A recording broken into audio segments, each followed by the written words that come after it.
Wet section saturation is essentially hitting the front end of the amp with a hot enough signal that the delay and reverb distort. But is it as simple as placing delays and reverbs before the amp and turning up the gain in the signal chain?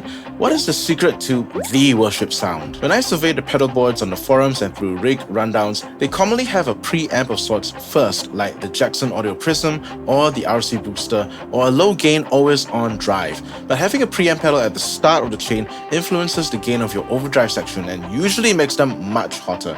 Suddenly your low gain overdrives turn into medium or even high gain overdrives, which presents both a tonal problem and a potential noise issue. The other common position for preamp type pedals is after the drives and before the wet section, like with the EP Booster. This preserves the gain levels of the drive section, which is a major plus. But this hits the delays and reverbs hard, and if set incorrectly, you could be internally clipping the delay and reverb input if they don't have high enough headroom. So where can we place that preamp? That's what we're going to find out.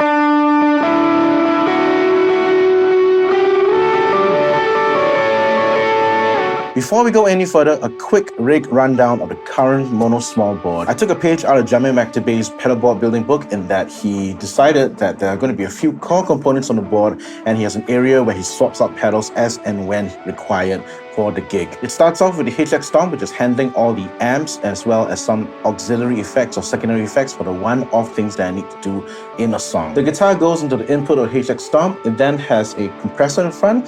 Then it goes off into the send and return. In the send and return, I've got the TC Electronics Plethora X5. It has been a mainstay multi-effects of mine. It handles all the delays, reverbs, trems, and the time-based effects. As I shared in a previous video, this now has tempo sync across all the slots. So one slot can be a dedicated tap tempo button to sync 4 different time-based effects. This functionality makes this a recommended product for worship players. I then have the whole tone valve press, which is my volume and wah I use for pre-gain volume control. And in the effects loop of the Plethora X5, I got these 2 pedals. The Jet Pedals Lamb Overdrive, which is now my favorite overdrive of all time. And if there's any noise or fizziness because of the high gain settings on this, I can tame it with the TC Electronic Iron Curtain Noise Gate. Plethora X5 also has an expression input, which I use the DVP3 volume pedal mini from Dunlop. This gives me post-gain volume control. If I like the way this pedal sounds, I can roll this back and ensure that the gain structure doesn't change. Whereas if I pull this guy back, this changes the gain on the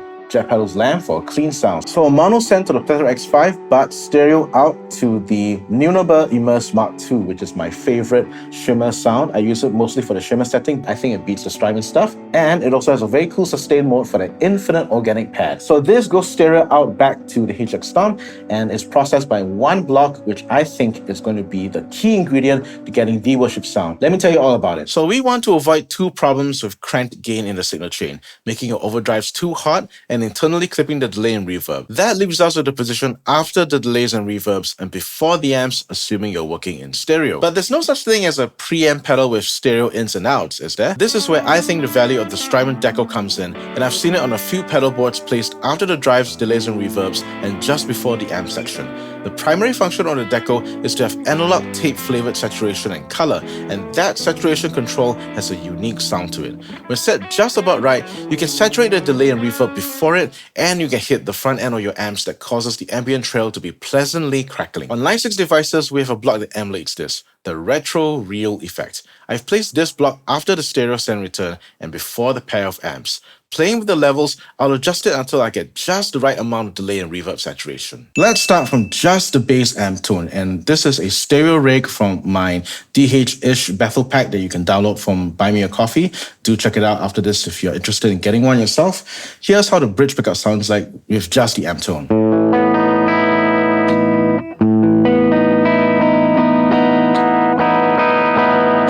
Bridge and neck pickup. Now here's what happens when I have the delay and reverb turned on before the amps.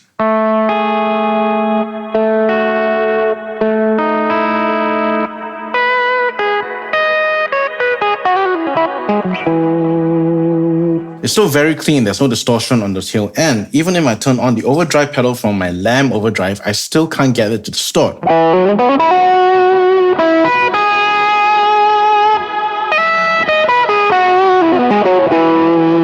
Now Now that is slightly better. It's distorting slightly, but not to the extent that I wanted. I'm going to use the retro reel effect from line 6. Let's turn that on. This is with the saturation at 0.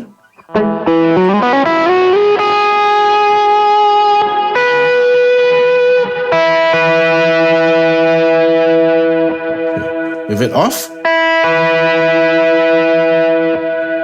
With it on.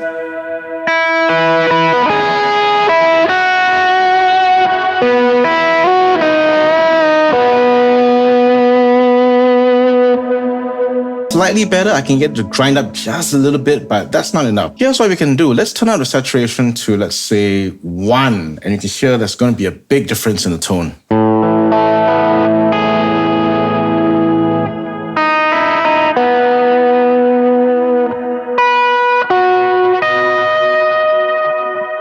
I can crank it up even more to get an even higher saturation.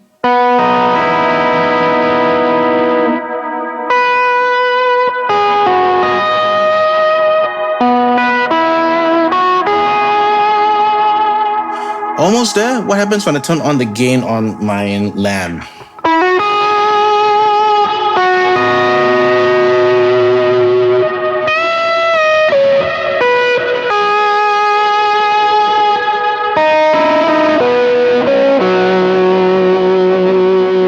It gets even crunchier when I turn on my dotted 8 delay. So when I play it together.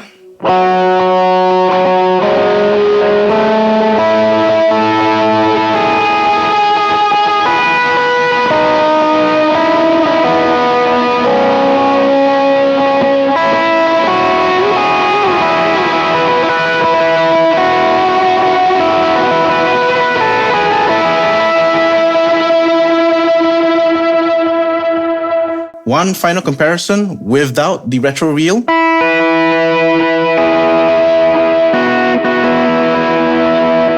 Very clean with the retro reel.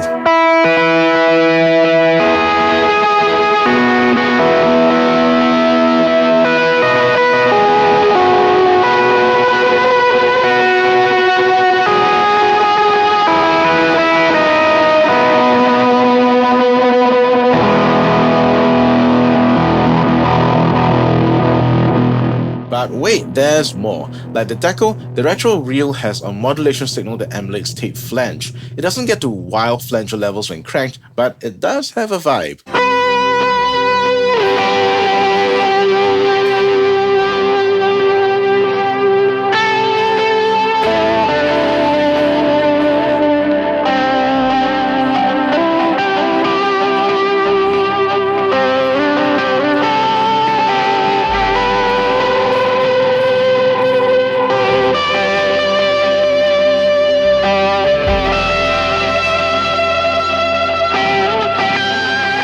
At the end of the day, this is but one sound worship players have achieved due to the limitations of the stage being imposed on them. If this is not the sound for you, you're likely the kind of player who prefers the delays and reverbs cleaner. That's post-amp ambience, which is very easily achieved with modelers these days.